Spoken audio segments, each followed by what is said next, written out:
Pelo sinal da Santa Cruz, livrai-nos Deus, nosso Senhor, dos nossos inimigos, em nome do Pai, do Filho e do Espírito Santo. Amém. Meu Senhor e meu Deus, creio firmemente que estás aqui, que me vês, que me ouves. Adoro-te com profunda reverência. Peço-te perdão dos meus pecados e graça para fazer com fruto este tempo de oração. Minha Mãe Imaculada, São José, meu Pai e Senhor, meu anjo da guarda, intercedei por mim.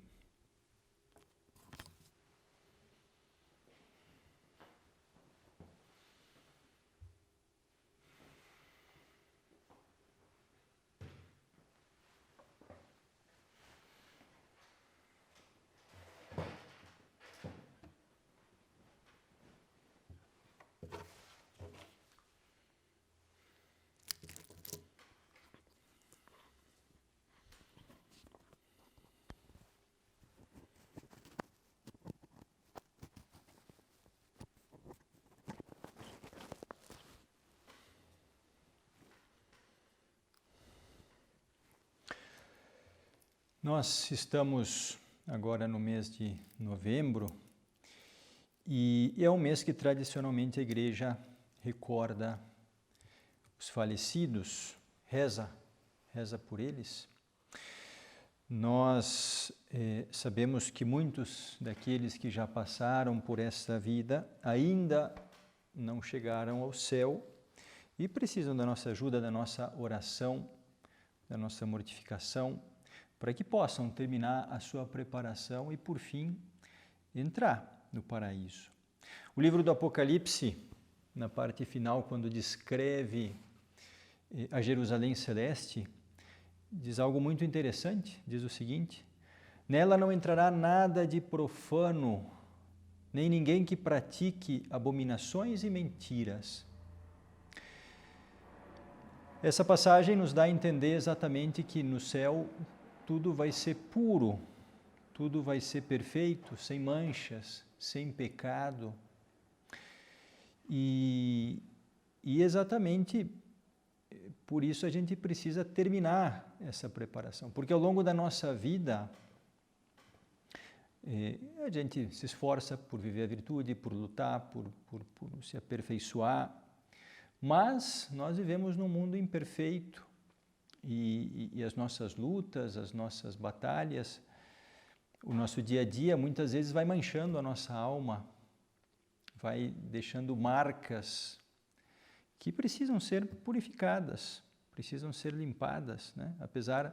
Apesar de todo o nosso esforço, apesar da nossa boa vontade, apesar do nosso bom desejo, isso não quer dizer, isso não nos garante que no momento da morte a gente esteja realmente livre do pecado. Pode ser que no momento da nossa morte a gente ainda tenha ali um vício de dizer certas mentirinhas, não graves mentiras, não mentiras que prejudiquem alguém, mas bem, contar pequenas mentiras, certas intemperanças, exageros nas refeições,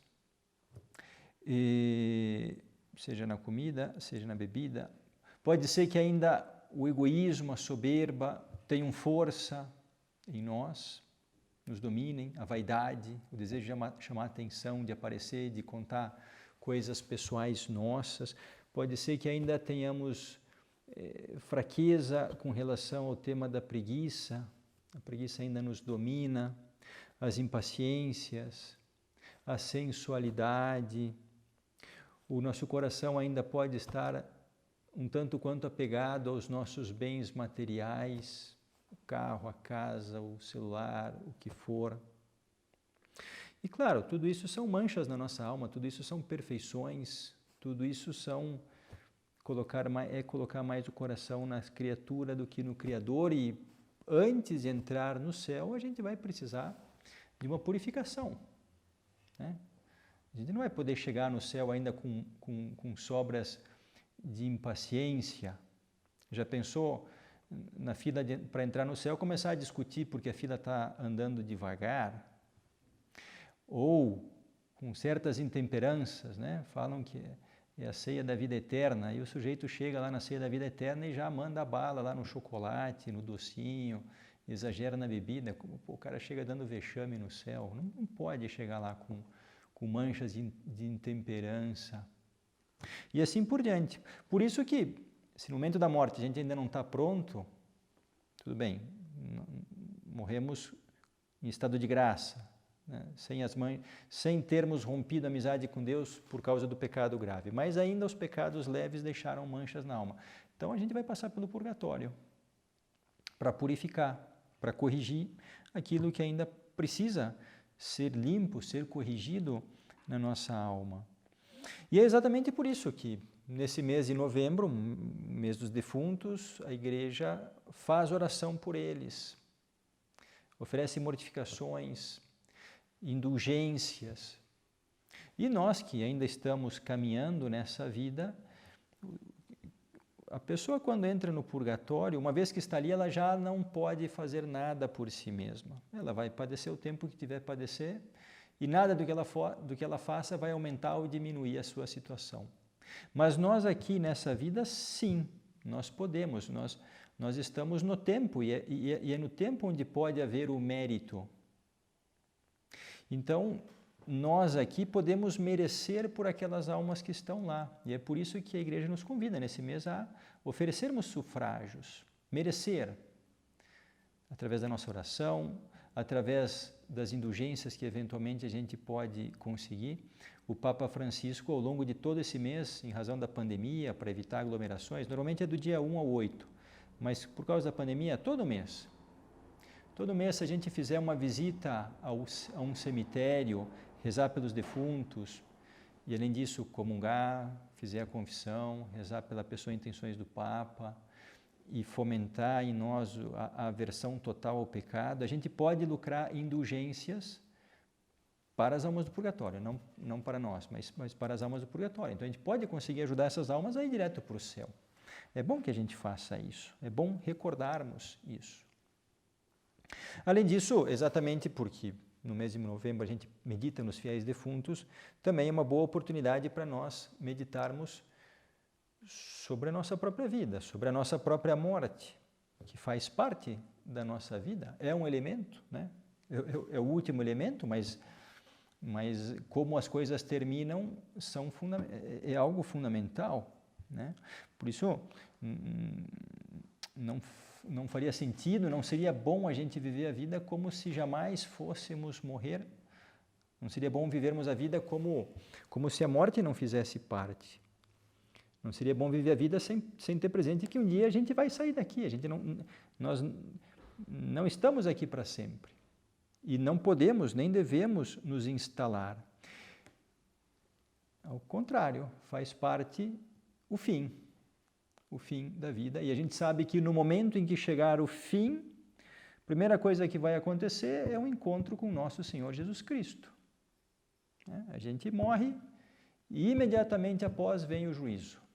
Não o juízo universal, não o juízo do fim dos tempos, o juízo particular, o juízo de cada um de nós. Cada um de nós, imediatamente após a morte, é julgado por Deus, né? Nós e Cristo, a alma diante do seu Criador. Será um momento em que, evidentemente, diante de Deus nós vamos avaliar a nossa vida. Deus vai dizer, olha, eu te dei um tempo de prova, como você se saiu? Como você aproveitou o tempo, como você aproveitou os dons, como você aproveitou os teus talentos, como você aproveitou a tua vida? Você fez o que eu te pedi? Jesus vai perguntar isso. Você fez o que eu te pedi? E ninguém vai conseguir escapar dessa pergunta dizendo, mas eu não sabia o que o Senhor me pediu. Ninguém. Né? Porque, por um lado, a gente tem inúmeros acessos à vontade de Deus, né? Inúmeros caminhos para descobrir a vontade de Deus.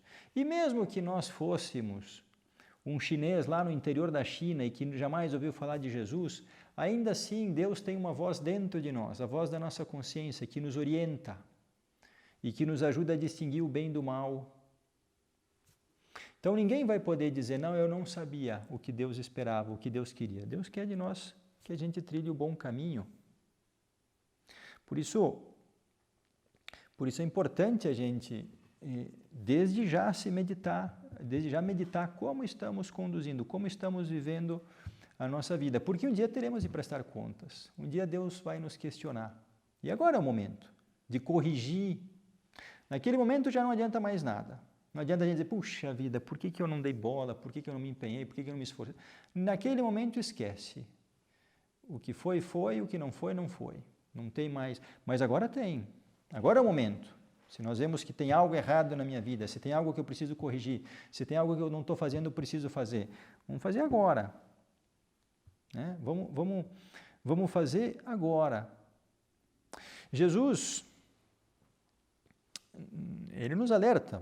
No Evangelho ele fala, ensina sobre tudo e ensina também sobre isso, sobre o aproveitamento da vida, ensina sobre como se preparar para a morte. E aí ele conta, isso o evangelista São Lucas, no capítulo 12, ele transmite uma parábola que Jesus contou. Jesus disse, havia um homem rico, cujos campos produziam muito. E ele refletia consigo, que farei? Porque não tenho onde recolher a minha colheita. Disse então ele, farei o seguinte, derrubarei os meus celeiros e construirei maiores. Neles recolherei toda a minha colheita e os meus bens. E direi à minha alma, ó minha alma, tens muitos bens em depósito para muitíssimos anos. Descansa, come, bebe e regala-te. Deus, porém, lhe disse, insensato, nesta noite ainda exigirão de ti a tua alma e as coisas que juntaste, de quem serão? E Jesus conclui dizendo, assim acontece ao homem que entesoura para si mesmo e não é rico para Deus.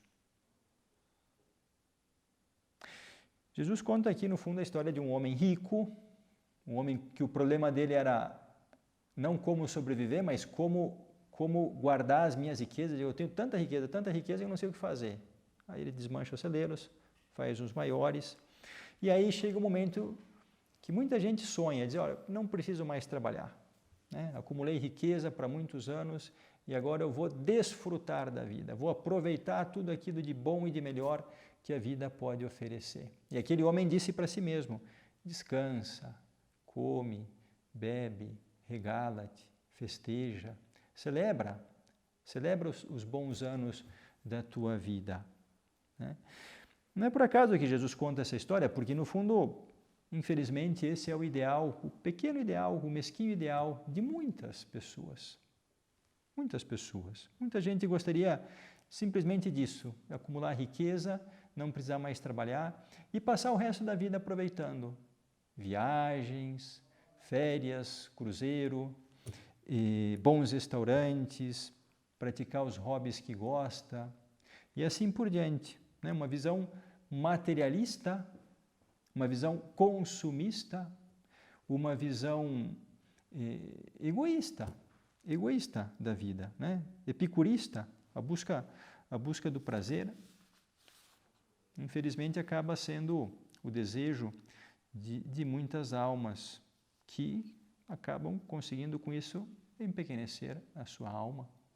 Se nós fôssemos imortais, se nós fôssemos passar os séculos dos séculos sem fim nessa vida, olha, talvez isso fosse uma opção. Alguém poderia dizer, olha, eu quero viver assim, aproveitando a vida e vou viver assim. Bem, a gente pensaria, esse sujeito é egoísta, mas bem, se ele quer viver assim, ele pode, e beleza, toca o barco, né?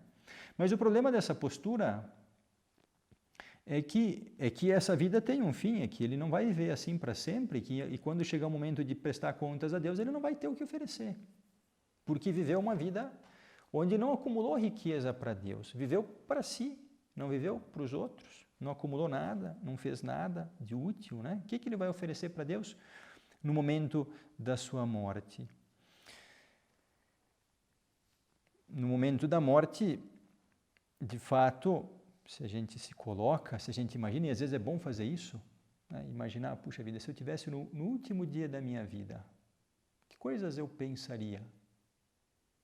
Não é uma pergunta fácil, mas é interessante da gente se fazer. O que eu pensaria? Ou se Deus... Eu posso me transportar ao momento da morte ou imaginar que a morte é agora, né? Se eu fosse morrer agora, Deus me chama agora, que pensamentos me viriam à cabeça? Né? Que coisas eu deixei de fazer, que eu deveria ter feito? Que coisas eu deixei de corrigir? O que eu mudaria? E no momento da morte, uma coisa a gente pode ter certeza, né? Que não traz consolo ficar lembrando os prazeres do passado.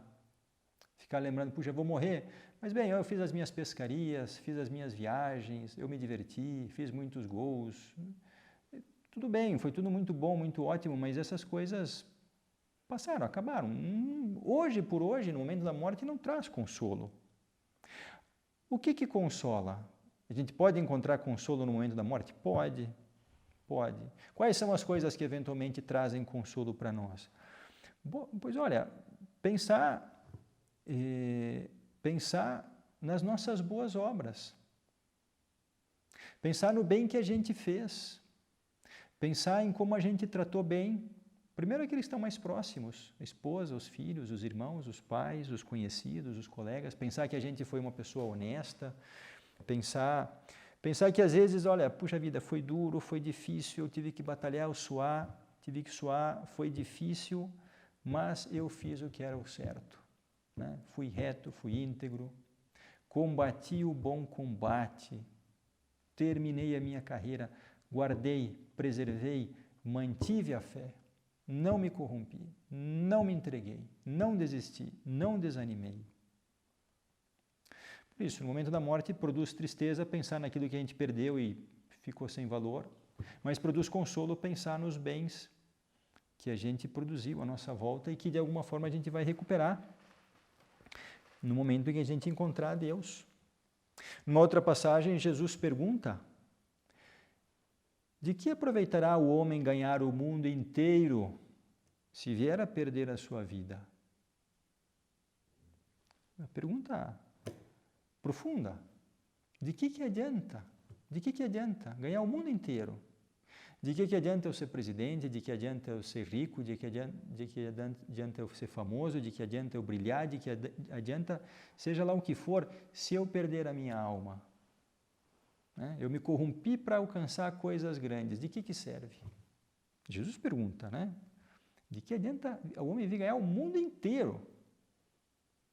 Se depois, por causa disso, perde a sua alma. E o Senhor, que fala dentro do nosso coração, que se dirige a cada um de nós, nos questiona, nos pergunta: meu amigo, meu irmão, eu morri por você, eu dei o meu sangue por ti. O que você está fazendo da tua vida? O que você está fazendo das oportunidades que eu te dei? Como você está valorizando o sangue que eu derramei por ti? O Senhor nos questiona, o Senhor nos pergunta: o meu sangue na tua vida foi derramado em vão? Ou não? Por você, o sangue que eu derramei está valendo a pena?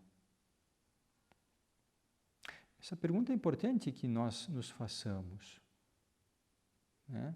Exatamente para a gente redirecionar, corrigir aquilo que precisa ser corrigido na nossa vida.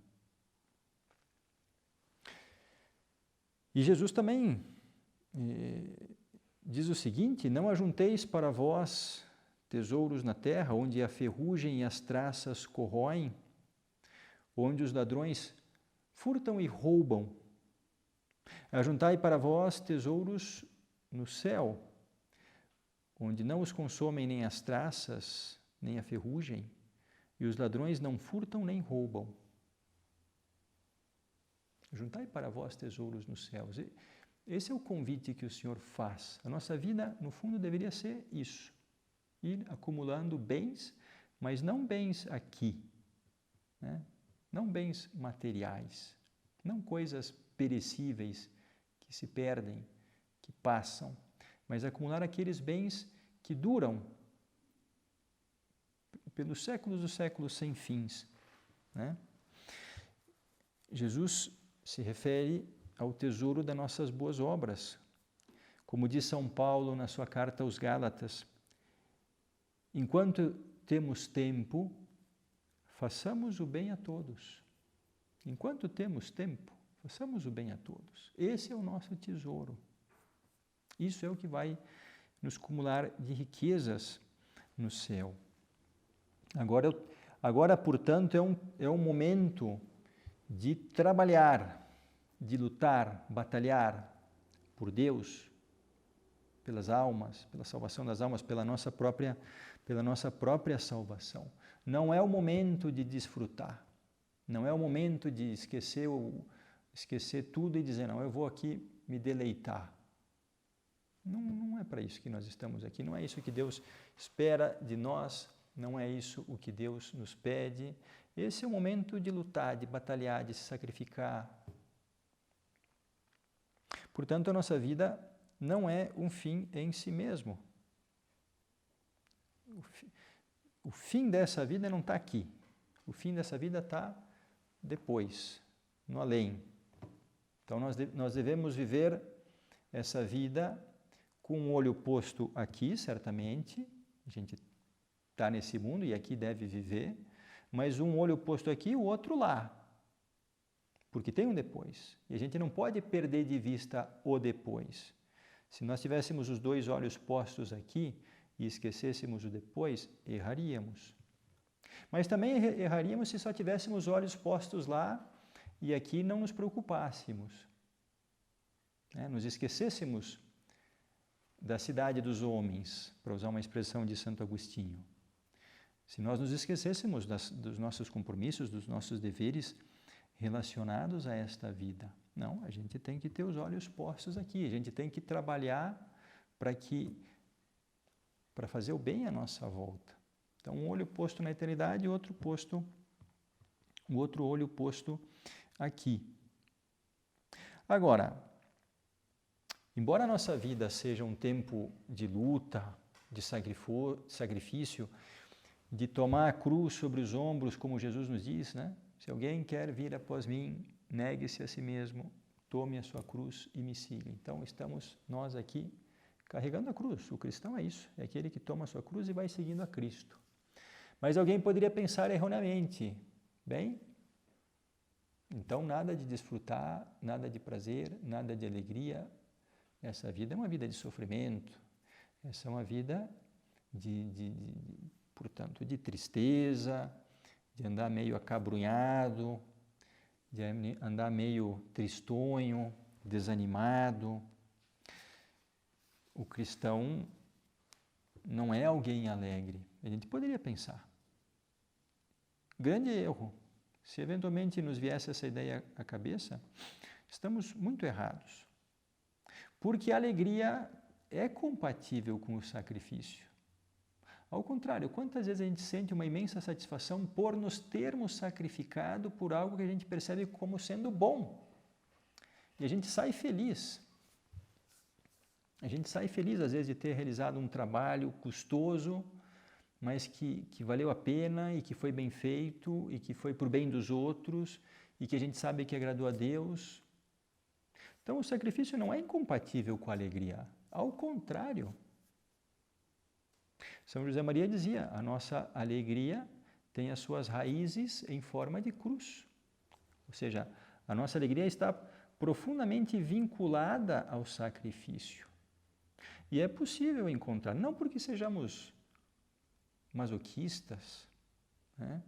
Mas porque a gente, de alguma forma, através do nosso sacrifício pelos outros, pela vida cristã, pelo bem, esse sacrifício é sacrificar o nosso egoísmo, é matar o nosso egoísmo, que é a fonte da infelicidade. Portanto, a nossa é uma luta alegre, otimista, feliz. Ninguém deve ser mais feliz do que o cristão. Ninguém deve ser mais positivo, alegre do que o cristão. Antes de terminar, eu gostaria de apresentar aqui 2 exemplos que nos ajudam talvez um pouco a refletir sobre como estamos levando a nossa vida e como gostaríamos de enxergar as coisas no momento em que chegássemos ao fim. O primeiro exemplo, não sei se, imagino que muitos viram, né? Um filme antigo já, Blade Runner, o Caçador de Androides, com Harrison Ford. Então, tem uma cena final do filme, onde tem o duelo ali entre o Harrison Ford e um dos androides, e tem uma cena de perseguição, mas no momento final, e todo o filme, quem viu sabe, é um filme meio escuro, chuvoso, sempre chovendo. Então eles estão duelando ali embaixo da chuva, e o fato é que o androide acaba salvando a vida do Harrison Ford. Acaba sendo uma cena especial, assim, é perseguição, mas ele acaba salvando e ele sabe, o androide ao mesmo tempo sabe que chegou o fim da sua vida. E aí os dois param de um perseguir o outro e tem um diálogo, estão os dois ali debaixo da chuva. E aí o androide, ele um pouco, na perspectiva do seu fim, ele sabe que está chegando o seu fim, sabe que vai morrer, por alguma intuição que ele tem, que acabou o seu tempo. E ele abre o coração, e aí faz um resumo um pouco da sua vida. E ele diz o seguinte, entendam, né? Isso que ele diz é parte de um filme de ficção científica. Então, ele fala de ter feito grandes coisas pelo universo. Mas, bem, no fundo o que interessa é a ideia que está por detrás de tudo isso, né? Mas ele, na hora de morrer, ele começa a descrever um pouco as grandes coisas da vida dele, né? Ele diz, eu vi coisas que vocês humanos não imaginariam, né? Tive grandes experiências, vocês aqui na Terra nem imaginam, né? E ele começa a descrever. Naves de ataque em chamas ao largo de Orion. Eu vi raios C brilharem na escuridão, próximos ao portão de Tannhauser. Então, está descrevendo aqui grandes cenas que ele viu no universo, né? E aí ele diz, com tristeza, ele está profundamente triste, né? Debaixo da chuva, percebendo que vai morrer, chorando, e ele diz, todos esses momentos, todos esses grandiosos, maravilhosos momentos, se perderão no tempo, como lágrimas na chuva. Hora de morrer. E ele morre, né? Está ali chorando, a chuva se mescla com as suas lágrimas e tudo se perde, né? Então, toda essa memória dele se perde no tempo, da mesma forma que as lágrimas na chuva. É uma forma de enxergar a vida, né? Dizer, puxa vida, eu vivi coisas maravilhosas. O que sobra disso? Nada. Tudo se perde, como lágrimas na chuva. Esse filme de ficção científica, mas é às vezes uma atitude que alguns podem ter diante da morte, a partir da forma como viveram a vida. Depois eu gostaria de contar um outro exemplo, que não tem nada dessa grandiosidade, não tem nada a ver com viajar aos limites, os fins da galáxia, Orion, portal de Tannhauser, o que for. Uma mulher simples, romana, que não fez nada de especial, nós nem sequer sabemos o nome dela. Mas a beleza está na simplicidade da vida dela. Nós temos notícia da sua existência por um único fato, né? Foi encontrado a lápide do seu túmulo, onde o marido deixou escritas algumas palavras, simples palavras, belas palavras, né? E ele diz assim, a uma mulher de admirável bondade, santidade inigualável e castidade exemplar. Sua vida esteve cheia de decoro, piedade e virtudes, digna de louvor em todas as coisas. Viveu 33 anos 15 deles ao meu lado, sem que jamais me tenha causado tristeza alguma. Deu à luz 7 filhos, dos quais 4 estão junto com ela no abraço do Senhor. Isso é o que nós sabemos dessa mulher, não sabemos nem o nome dela.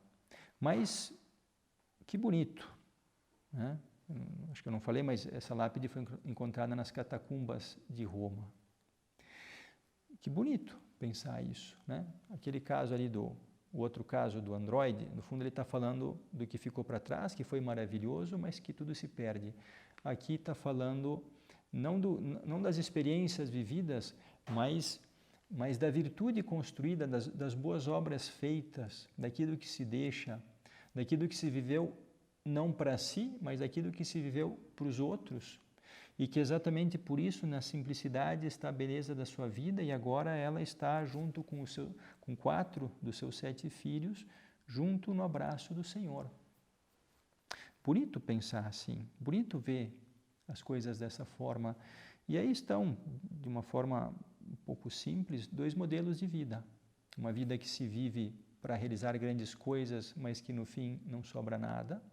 E uma vida que às vezes é discreta, é simples, é vivida para os outros, é uma vida oculta, mas que ao mesmo tempo está adornada da virtude, foi vivida para Deus e que no momento da morte traz o consolo, a serenidade de saber que se combateu com bom combate, né? Que se guardou a fé e que agora se vai para junto de Deus receber o prêmio.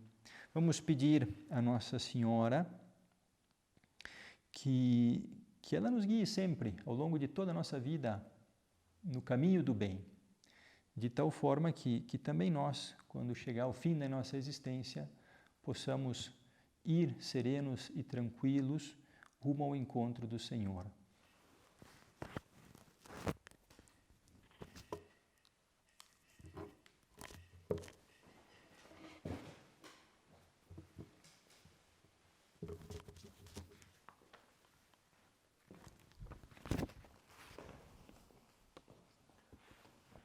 Dou-te graças, meu Deus, pelos bons propósitos, afetos e inspirações que me comunicaste nesta meditação. Peço-te ajuda para os pôr em prática, minha Mãe Imaculada, São José, meu Pai e Senhor, meu anjo da guarda, intercedei por mim.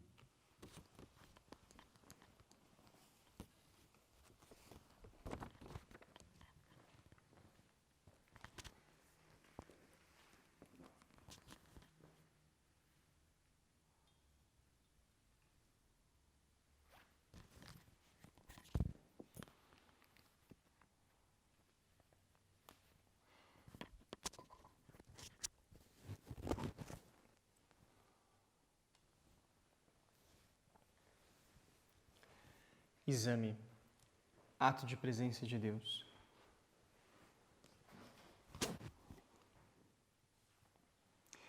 Eu sou a ressurreição e a vida, disse Jesus. Quem crê em mim, ainda que tenha morrido, viverá.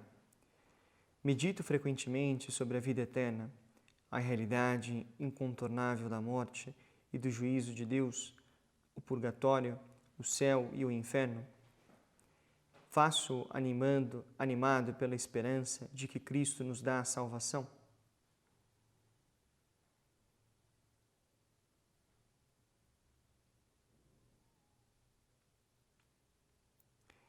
A realidade de que a vida nessa terra vai ter um fim serve-me para aproveitar melhor o tempo que Deus me concede.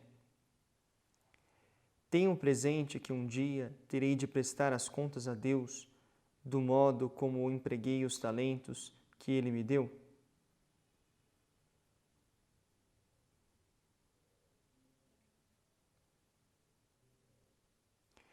Ao lembrar-me da brevidade da vida, sinto a urgência de praticar aquela exortação de São Paulo.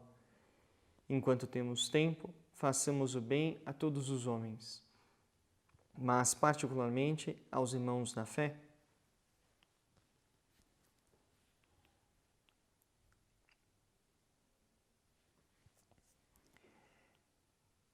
lembro-me também do que acrescentava São Paulo: não vos enganeis, de Deus não se zomba. O que alguém tiver semeado, é isso que vai colher. Quem semeia a sua própria carne, na sua própria carne, da carne colherá corrupção. Quem semeia no Espírito, do Espírito colherá a vida eterna.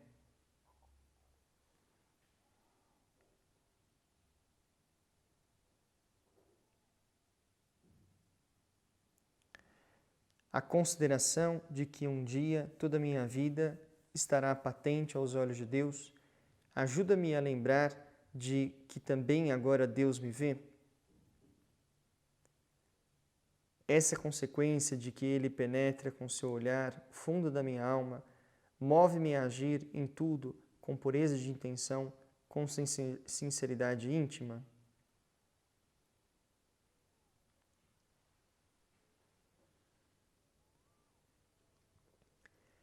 Faço o bem aos outros sem necessidade de que me agradeçam ou retribuam. Tenho presente o que Cristo disse, que a tua mão esquerda não saiba o que faz a tua direita. Evito vangloriar-me das coisas boas que realizo. Estou pendente dos demais, do aplauso ou da aprovação dos outros.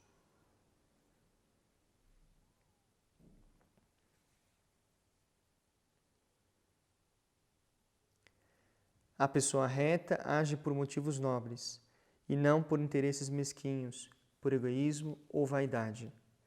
Por isso, sei reconhecer meus erros e retificar. Compreendo o que significa a alegria de retificar.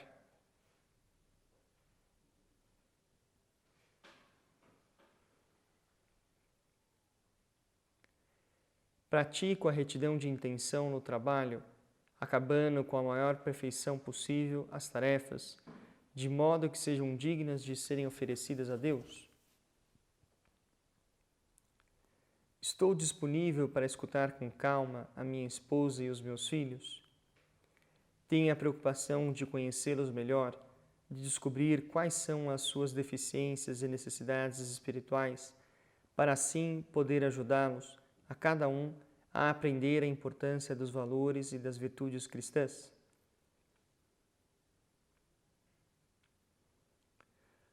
Como procuro transmitir a fé na minha família? Percebo que o que é mais importante é procurar que o ideal cristão entre pelos olhos, pela força do bom exemplo, e não somente pelos ouvidos. Além do exemplo, faça o possível para conversar positivamente, sem discussões nem imposições, sobre as verdades e os valores cristãos. Procuro transmitir aos meus filhos, um exemplo de fé viva, pela participação na missa, pela comunhão frequente e por outras práticas de piedade, como o terço, as orações da manhã e da noite, a bênção dos alimentos, etc. Percebem que são vividas com perseverança alegre e não mecanicamente como uma obrigação?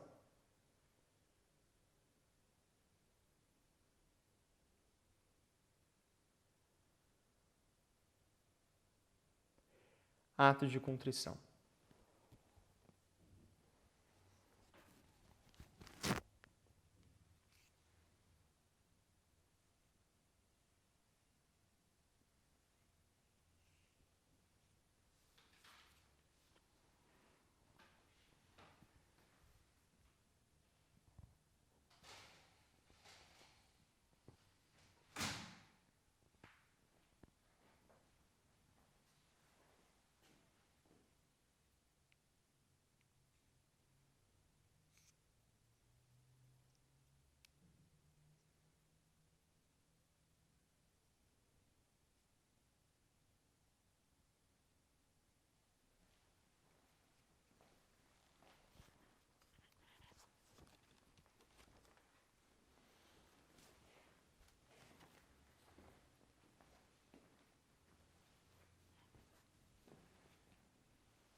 Pelo sinal da Santa Cruz, livrai-nos Deus, nosso Senhor, dos nossos inimigos, em nome do Pai, do Filho e do Espírito Santo. Amém. Meu Senhor e meu Deus, creio firmemente que estás aqui, que me vês, que me ouves. Adoro-te com profunda reverência, peço-te perdão dos meus pecados e graça para fazer com fruto este tempo de oração. Minha Mãe Imaculada, São José, meu Pai e Senhor, meu anjo da guarda, intercedei por mim.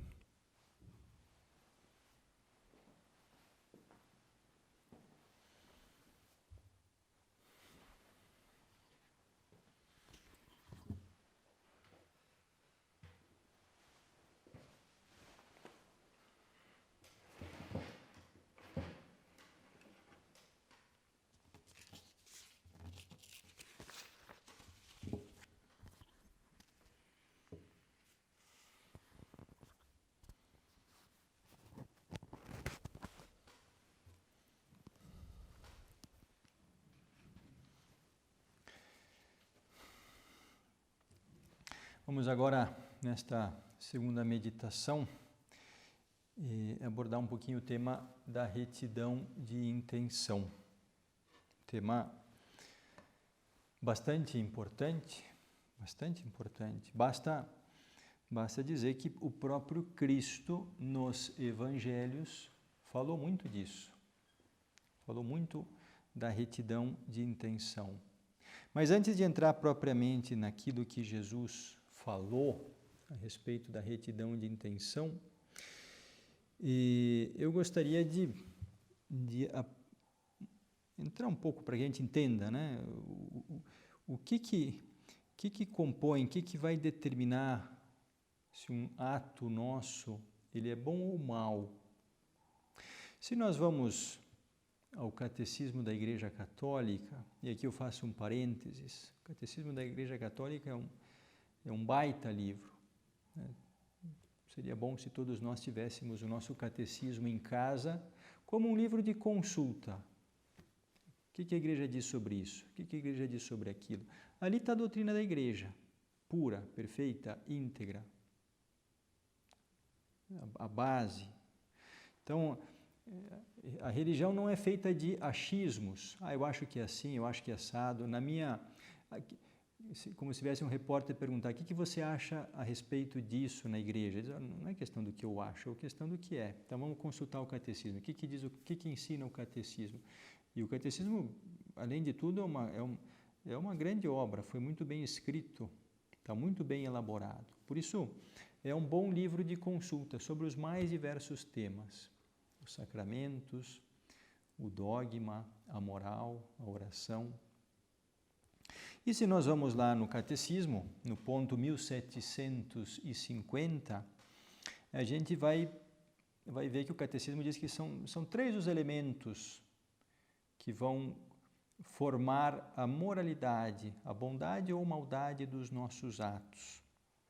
Então, esses três elementos são o objeto, que seria a ação, né, o objeto, o fim, o que eu busco com aquela ação, qual que é a intenção, e depois as circunstâncias. Então, esses três elementos aqui são aqueles que contribuem para que algo que eu faço seja bom ou seja mal.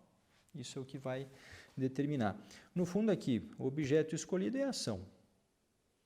É a ação que eu faço. Então pode ser dar uma esmola, dizer uma mentira, rezar, roubar, fazer um trabalho, criticar alguém. Então são ações que a gente realiza. Algumas ações são sempre más, são intrinsecamente más, independente de qualquer outro elemento, independente da intenção, independente da circunstância. Por exemplo, a blasfêmia é uma ação intrinsecamente má, não tem intenção que justifica. A blasfêmia, jurar em falso, o homicídio, o adultério e assim por diante. A idolatria, uma série de elementos aqui são sempre intrinsecamente maus. Depois, esse é o primeiro elemento, depois tem a intenção. ou seja, a razão pela qual eu faço uma determinada ação. Antes a gente apresentou como uma ação, um objeto, dar esmola. Agora, qual que é a intenção que está por detrás? Dar esmola em si é uma coisa boa. E eu posso fazer isso colocando também uma intenção boa. Eu estou dando essa esmola porque eu quero ajudar esse pobre, ele está precisando. Eu me compadeço do seu sofrimento e quero diminuir esse sofrimento. Ou eu posso dar essa mesma esmola por vaidade, por querer chamar a atenção, por querer aparecer diante de uns amigos, ou porque agora nós estamos em tempo de corrida eleitoral e eventualmente eu tô querendo chamar a atenção dos meus eleitores, não estou querendo fazer uma coisa boa, né? Então é outra intenção. Não estou dando a esmola para fazer o bem, estou dando a esmola por vaidade, por soberba, por interesse. Então a intenção evidentemente conta bastante. E é importante a gente ter presente também o seguinte, isso é bastante interessante, que cada ação pode ter várias intenções. Não é que cada ação tem uma intenção. Não, uma ação pode ter várias. Por exemplo, ir à missa. Domingo eu vou à missa. E podem ter várias razões pelas quais eu vou à missa. Eu posso ir à missa, por um lado, porque eu tenho presente que eu recebo tudo de Deus. Tudo que eu tenho é dom de Deus. E nada mais justo do que eu ir gastar uma horinha da minha semana para agradecer, para retribuir tudo que Deus faz por mim. Além disso, eu vou à missa porque eu sei que é uma obrigação grave do cristão, é um compromisso que nós temos com Deus.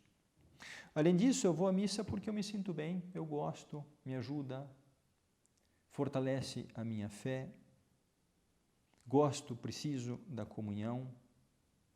Depois eu também vou à missa esse domingo porque eu sei que meu amigo vai estar lá, eu preciso falar com ele. É outra intenção. São tudo intenções aqui, vejam, que estão se somando.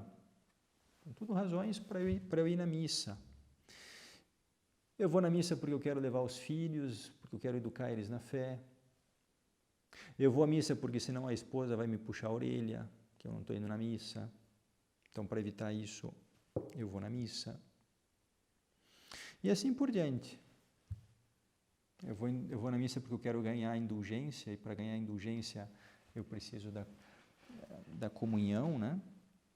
Ou seja, um único ato pode ter várias intenções, isso é importante a gente ter presente. E depois, também estão as circunstâncias da minha ação. Eu realizo algo com uma determinada intenção, uma ou mais intenção, e depois tem as circunstâncias. Por exemplo, um sujeito que roube, pela razão que for, né? O que seria uma circunstância? Uma circunstância poderia ser, por exemplo, a quantidade. Roubou R$100, R$1.000, 10 mil, 100 mil. A ação é o roubo. Agora, a quantidade é uma circunstância. A circunstância ela não muda a maldade. O roubo é mau, independente de ser R$100 ou 100 mil. O que muda é a gravidade. Evidentemente, é muito mais grave você roubar 100 mil do que roubar 100, mas os dois são maus. Então, a circunstância ela não muda, ela não torna um ato que é bom, ela não torna em mal. E tampouco torna uma coisa má em boa. A circunstância simplesmente pode aumentar, de algo que é bom pode aumentar ou diminuir essa bondade, de algo que é mal pode aumentar ou diminuir a maldade, mas ela não muda a bondade e a maldade de algo em si, né? Por isso, basicamente, para eu realizar um ato bom, vai depender essencialmente da intenção e do objeto, da ação que eu realizo. E as duas têm que ser boas, não basta uma. As duas têm que ser boas. Porque, por um lado, se eu faço algo mal, ainda que a intenção seja boa, aos olhos de Deus não é bom. Vamos imaginar que eu estou ajudando na campanha da paróquia para reformar a paróquia. Eu estou pedindo dinheiro, eu vou pedir dinheiro lá para o meu chefe. Só que como ele é ateu, eu não vou dizer que que o dinheiro que eu estou pedindo é para a igreja, porque ele não vai ajudar. Eu digo, não, é para umas criancinhas pobres. A igreja ajuda a criança pobre, mas não é para reformar a igreja, né? Então, a intenção é boa, é conseguir dinheiro para a igreja, mas o meio que eu uso é a mentira, é má. Então, os fins não justificam os meios. Então, ainda que a intenção seja boa, sendo má ação, aquilo tudo é mal. E também acontece o contrário. Uma intenção ruim corrompe um ato bom. Por exemplo, né, eu ajudo um colega meu de trabalho, mas no fundo porque eu vou querer depois pedir um favor para ele. Eu tomo lá, dá cá. Então, no fundo, não fiz uma coisa boa. Porque a intenção era uma intenção corrompida, uma intenção distorcida. Ou seja, se eu quero fazer uma coisa boa, preciso que tudo seja bom. Ação e intenção.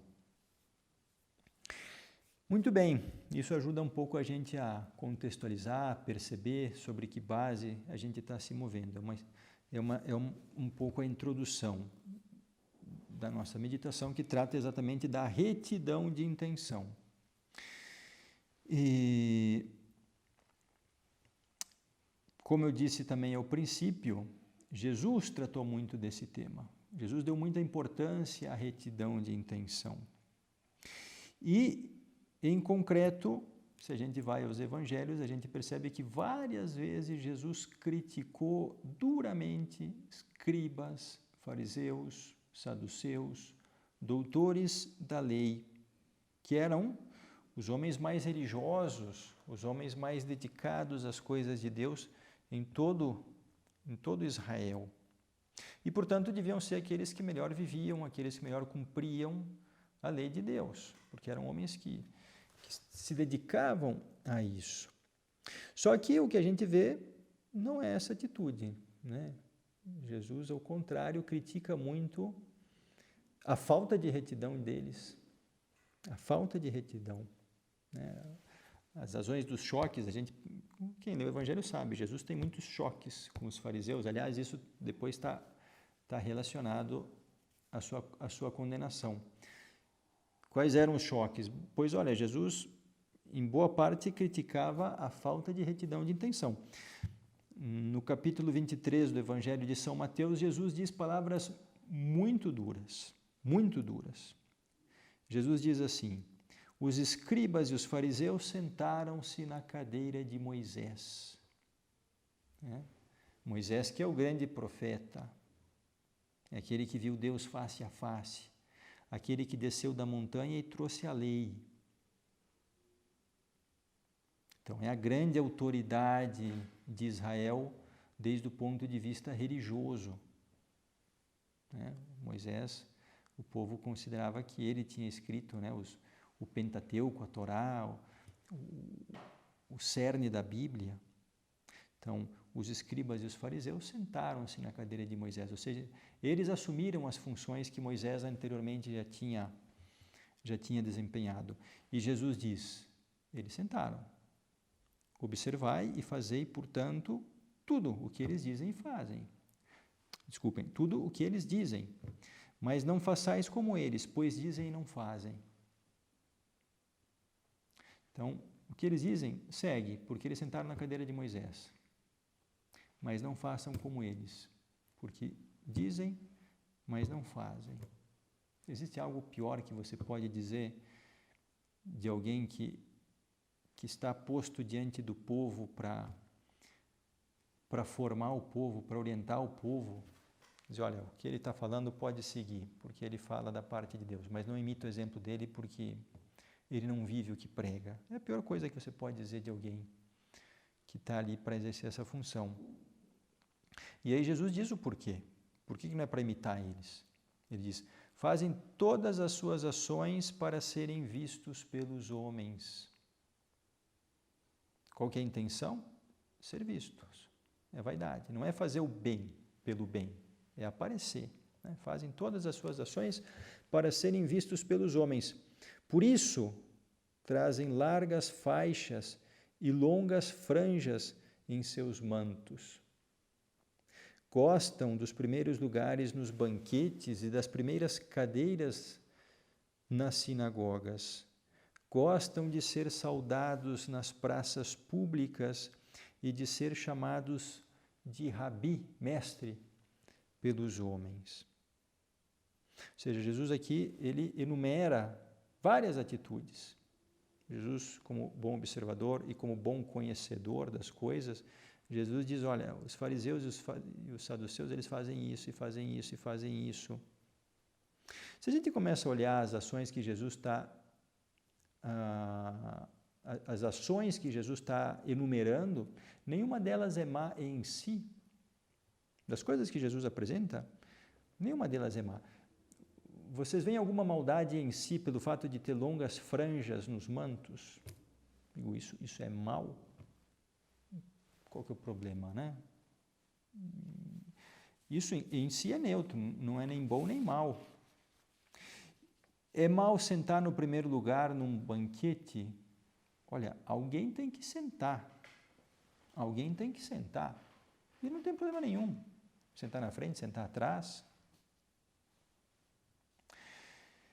Se alguém nos cumprimenta na rua, é mal? A gente está andando na rua e do outro lado um amigo nosso diz, tudo bem, fulano. Puxa vida, você me fez pecar porque você me cumprimentou. Não tem, qual que é o problema de que alguém nos saúde pela rua? Ou seja, tudo aquilo que Jesus apresenta aqui, em si mesmo, não é mal. Então por que Jesus critica? Por causa das obras? Não, por causa da intenção. A intenção é que é má.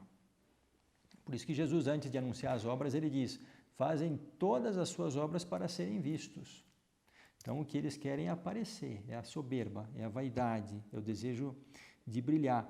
E a soberba é o grande pecado que nos afastou do paraíso e que corrompe as obras. Tem a capacidade de corromper seja lá o que for, estragar seja lá o que for. Essas advertências que Jesus faz para os fariseus são advertências que servem também para nós. Nós também devemos estar de olhos bem abertos para não corrompermos as nossas boas obras com a vaidade, com a soberba, com qualquer coisa. Devemos estar muito atentos para não corrompermos, sobretudo, as melhores coisas, a nossa santidade. Querer ser santo para chamar atenção. Tem coisa mais contraditória do que isso? A nossa relação com Deus. Por isso, atenção com essas coisas. É bom que a gente se examine, que a gente se questione. Qual é a razão profunda das coisas que eu faço? Por que realmente eu faço isso? O que eu estou buscando com isso? Tem alguma intenção secreta que às vezes permanece oculta, inclusive aos meus próprios olhos? Será que eu mesmo às vezes me engano dizendo eu vou fazer isso por essa intenção, quando no fundo não é porque eu estou querendo chamar atenção, é porque eu estou querendo aparecer, estou querendo brilhar, estou querendo conquistar um favor. Às vezes as nossas intenções mais profundas podem ficar ocultas, inclusive aos nossos olhos.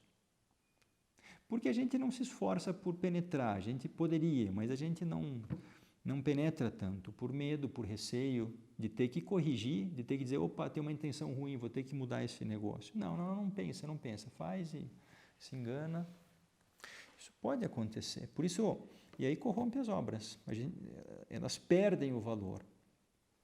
Por isso é bom a gente se examinar, sobretudo nas coisas santas, nas coisas de Deus, para que não o orgulho, a soberba, a vaidade não corrompa aí justo aquilo que é melhor, aquilo que deveria ser o melhor em nós.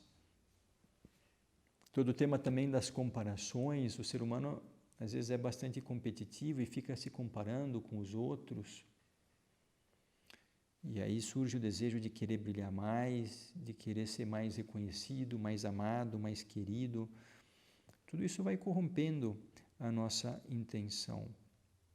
Quais seriam sinais de falta de retidão de intenção da nossa parte? São muitos. Eu vou citar apenas alguns aqui para que a gente possa se examinar um pouco. Primeiro, é falta de retidão de intenção ficar triste porque outros brilham, aparecem, chamam mais atenção do que eu. Mesmo, e às vezes nas coisas de Deus mesmo. Estou vendo, eu estou ali contribuindo, colaborando, né, numa catequese, na paróquia, ajudando numa pastoral, no que for, uma coisa boa. Só que tem um outro lá que faz melhor que eu e brilha mais que eu e ajuda mais que eu e eu fico triste. Porque ele chama mais atenção. Não deveria ficar triste, porque, ao contrário, a gente deve se alegrar com o bem. E se eu fico triste é porque, no fundo, a minha intenção era brilhar, era chamar atenção. Eu me entristeço porque estão brilhando mais que eu. Eu devia ficar alegre, porque que bom que essa pessoa aqui dá uma aula de catequese excelente, é melhor que a minha e dá muito fruto. Que bom, eu quero o bem. Se ele é capaz de fazer mais, que faça. Isso redunda no bem das almas, isso redunda em maior glória de Deus. Por isso, é falta de retidão de intenção, ficar triste quando outros brilham mais do que eu. Depois, também é falta de retidão de intenção fazer as coisas por Deus, mas ficar esperando um agradecimento, um reconhecimento, que nos valorizem.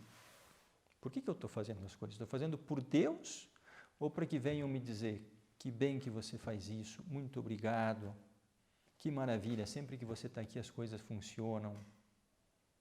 É por isso que eu faço.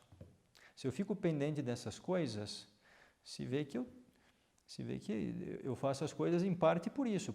Eu falei que tem mais do que... Antes eu expliquei, a gente pode ter várias intenções numa mesma ação. Então, eu estou fazendo realmente por Deus. Mas eu estou fazendo também pela glória humana, e isso está corroendo, isso está corrompendo ali aquela minha boa obra. Depois, também a falta de retidão de intenção, quando a gente vai participar, quando a gente vai ajudar numa tarefa maior, ficar buscando aquelas partes aquelas tarefas que dão mais destaque, que aparecem mais, que brilham mais, que me elevam mais. Sempre tem aquelas coisas que chamam mais atenção e tem aquelas coisas que ficam mais ocultas e que nem por isso são menos importantes. Muitas vezes, as coisas mais importantes são aquelas que ninguém vê, né? Então, se eu fico buscando só aquelas tarefas que brilham, está aí faltando retidão de intenção. Depois também a falta de retidão de intenção, agir por interesse, esperando algo em troca. Eu fiz isso para o sujeito, depois ele vai fazer para mim. Depois, também a falta de retidão de intenção, a gente abandonar a nossa relação com Deus, abandonar as nossas orações, as nossas práticas de piedade, a oração, o terço, o evangelho, o exame, a missa. Abandonar isso porque desapareceu o entusiasmo, porque eu já não sinto satisfação, porque eu já não encontro realização em fazer essas coisas, então eu não faço mais. Aí a gente pergunta, tá, mas e você fazia isso porque era uma coisa boa? Você fazia isso para agradar a Deus? Ou você fazia essas coisas como que o pirulito que Deus dá para a criancinha, né? Então você fazia essas coisas para receber o pirulito do sentimento bom, da satisfação boa, de encontrar ali a serenidade. Se vê que se a gente faz as coisas para receber algo em troca, se eu cuido das coisas de Deus porque eu fico esperando que Deus me envie uma satisfação, a minha intenção não está reta. Eu não estou buscando a Deus, eu estou buscando a satisfação. O pirulito. Depois, fazer as coisas só para mostrar que eu sou capaz.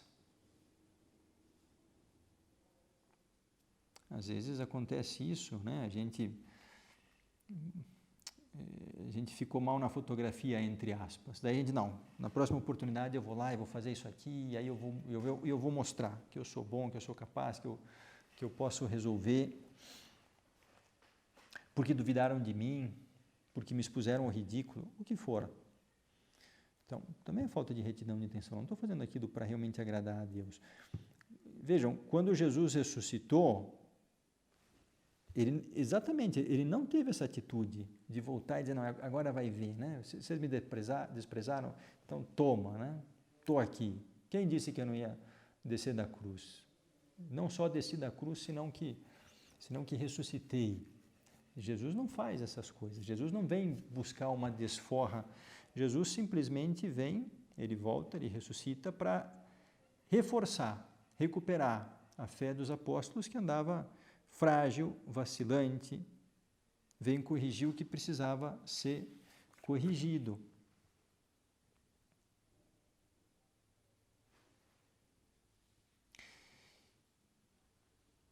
Agora, e esse é um ponto importante, estou falando aqui de coisas boas que a gente faz e que às vezes se mete a falta de retidão de intenção. Seria um erro da nossa parte, um grande erro da nossa parte, deixar de fazer as coisas boas porque a gente não quer corromper elas com a nossa soberba. Puxa vida, se eu fizer isso, eu vou brilhar e vai entrar a soberba, ou vou deixar entrar um espírito competitivo, vou querer chamar mais atenção que os outros, então eu não faço. Porque eu faço as coisas bem feitas, ou eu não vou fazer porque assim eu me corromperia. E não tem valor. Errado. O bem deve ser feito, ponto. O bem se faz. Ah, mas e se entrar uma falta de retidão de intenção? Uma coisa é uma coisa, outra coisa é outra coisa. O bem eu vou fazer, ponto.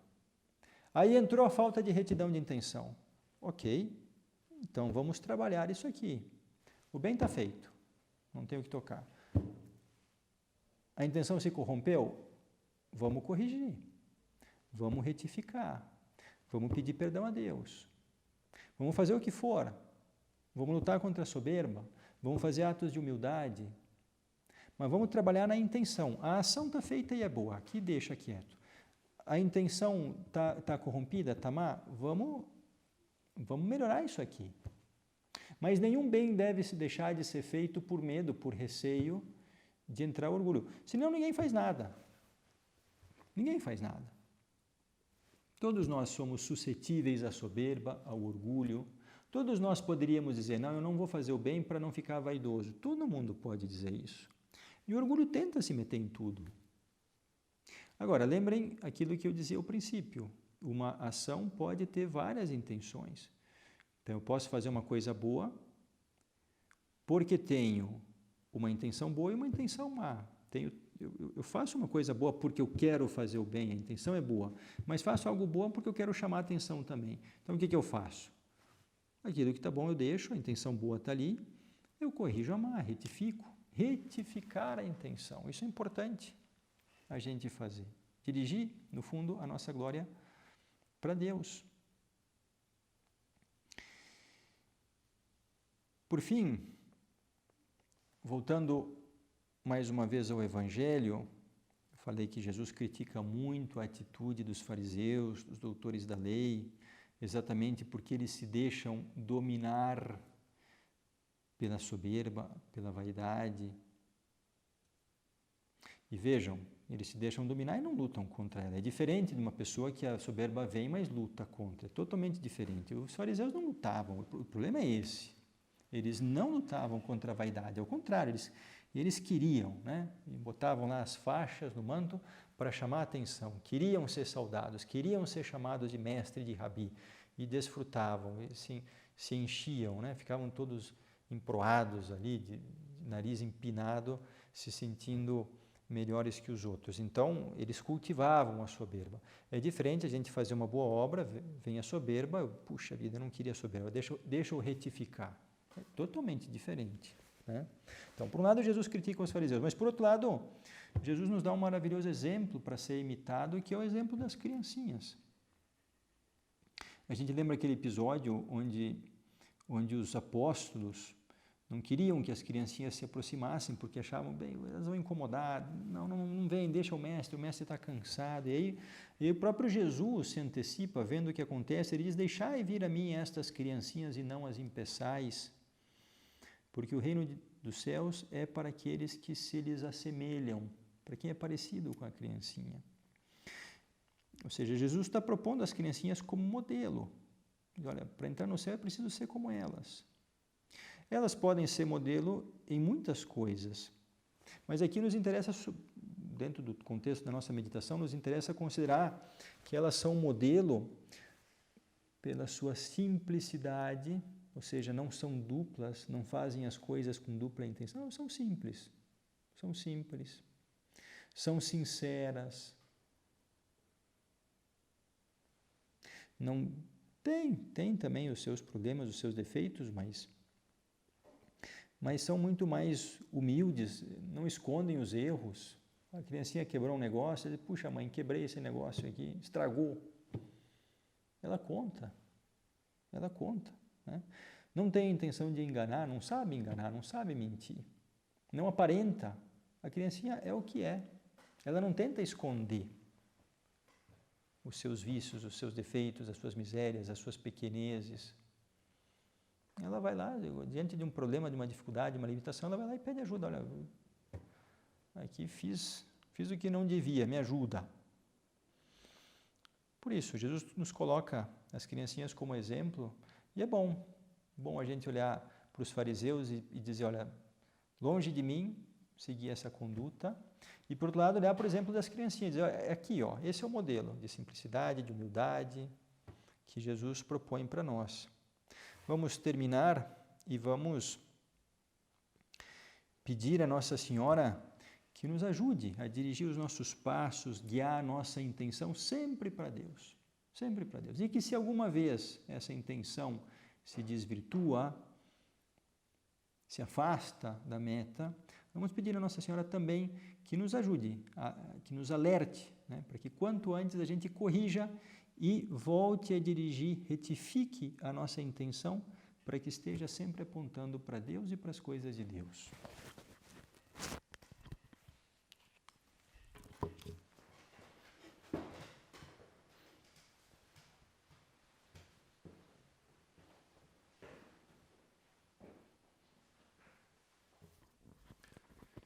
Dou-te graças, meu Deus, pelos bons propósitos, afetos e inspirações que me comunicaste nesta meditação. Peço-te ajuda para os pôr em prática.